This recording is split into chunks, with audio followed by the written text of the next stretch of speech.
गिरते हुए सेब से लेकर जो न्यूटन के सर पर लगा था, हमारे पृथ्वी के चारों ओर चांद की परिक्रमा तक गुरुत्वाकर्षण का खिंचाव हमारे ब्रह्मांड को आकार देता है। न्यूटन ने गुरुत्वाकर्षण को वस्तुओं के बीच आकर्षण बल के रूप में वर्णित किया। यह बल दो चीजों पर निर्भर करता है, वस्तुओं में कितना पदार्थ या द्रव्यमान है और वे कितनी दूर है। अधिक द्रव्यमान का मतलब है मजबूत आकर्षण, अधिक दूरी का मतलब है कमजोर आकर्षण। फिर आइंस्टीन आए और उन्होंने गुरुत्वाकर्षण के बारे में हमारा दृष्टिकोण बदल दिया। उन्होंने कहा कि यह कोई बल नहीं है, बल्कि स्पेस टाइम के ताने बाने में एक वक्रता है। एक ट्रैम्पोलिन पर रखी गेंद की कल्पना करो। गेंद एक गड्ढा बनाती है और अगर आप पास में एक कंचा लुढ़काते हैं तो वह गेंद की ओर मुड़ जाएगा। आइंस्टीन के अनुसार गुरुत्वाकर्षण ऐसे ही काम करता है। द्रव्यमान वाली वस्तुएं स्पेस टाइम को मोड़ देती हैं, जिससे अन्य वस्तुएं उनकी ओर गति करती हैं। ये सिद्धांत ज्यादातर चीजों के लिए काम करते हैं जो हम देखते हैं, लेकिन जब हम क्वांटम दुनिया के बहुत छोटे पैमाने पर जाते हैं या ब्लैक होल के बेहद घने वातावरण में, तो गुरुत्वाकर्षण के बारे में हमारी वर्तमान समझ टूट जाती है। क्या गुरुत्वाकर्षण मिथ्या है या कुछ और? क्वांटम यांत्रिकी परमाणुओं और कणों की दुनिया को नियंत्रित करती है। यह बड़े पैमाने पर ब्रह्मांड को नियंत्रित करने वाले नियमों से अलग नियमों का एक समूह है। क्वांटम दुनिया में चीजें इतनी स्पष्ट नहीं होती हैं। कण एक साथ कई अवस्थाओं में हो सकते हैं और उनका व्यवहार संभावनाओं द्वारा निर्धारित होता है। यहां समस्या है, हमने यह पता नहीं लगाया है कि क्वांटम यांत्रिकी और सामान्य सापेक्षता को एक साथ कैसे काम करना है। जब हम क्वांटम स्तर पर गुरुत्वाकर्षण का वर्णन करने की कोशिश करते हैं तो समीकरण हमें अनंत जैसे निरर्थक उत्तर देते हैं। इससे पता चलता है कि हमारी वर्तमान समझ अधूरी है।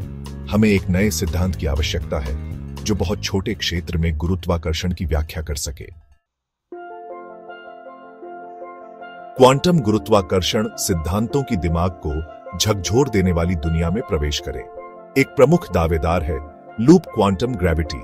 यह प्रस्तावित करता है कि स्पेस टाइम स्वयं चिकना और निरंतर नहीं है, बल्कि स्क्रीन पर पिक्सेल की तरह छोटे अविभाज्य टुकड़ों से बना है। स्पेस टाइम का ताना बाना बनाने के लिए ये लूप एक साथ बुने जाते हैं और उनकी परस्पर क्रिया से गुरुत्वाकर्षण निकलता है। एक और आशाजनक सिद्धांत है स्ट्रिंग थ्योरी। यह बताता है कि ब्रह्मांड के मूलभूत निर्माण खंड बिंदु जैसे कण नहीं है, बल्कि छोटे कंपन करने वाले तार हैं। अलग अलग कंपन अलग अलग कणों और बलों के अनुरूप होते हैं, जिनमें गुरुत्वाकर्षण भी शामिल है।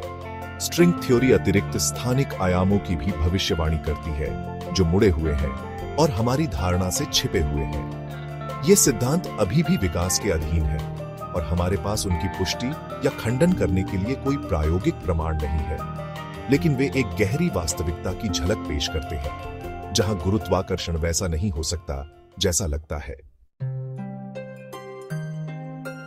यदि गुरुत्वाकर्षण एक आकस्मिक गुण है जो अधिक मौलिक संस्थाओं की परस्पर क्रिया से उत्पन्न होता है, तो क्या यह इसे कम वास्तविक बनाता है? आखिरकार दुनिया के बारे में हमारी धारणा क्वांटम स्तर पर कणों की परस्पर क्रिया पर आधारित है। हम क्वांटम फोम का सीधे अनुभव नहीं करते हैं, लेकिन यह हर उस चीज को रेखांकित करता है जिसे हम देखते और महसूस करते हैं। शायद वास्तविकता की प्रकृति ही बहस के लिए है। जिन्हें हम ठोस वस्तुओं के रूप में देखते हैं, वे परमाणु स्तर पर ज्यादातर खाली स्थान होते हैं। हमारी इंद्रियां हमें ब्रह्मांड का एक सीमित दृश्य प्रदान करती हैं और वास्तविकता के बारे में हमारी समझ लगातार विकसित हो रही है।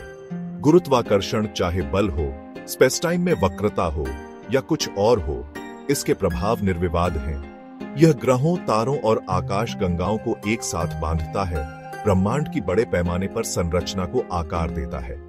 और इसलिए गुरुत्वाकर्षण को समझने की खोज केवल एक वैज्ञानिक खोज नहीं है, बल्कि एक दार्शनिक भी है, जो हमें वास्तविकता की प्रकृति पर ही सवाल उठाने के लिए प्रेरित करती है।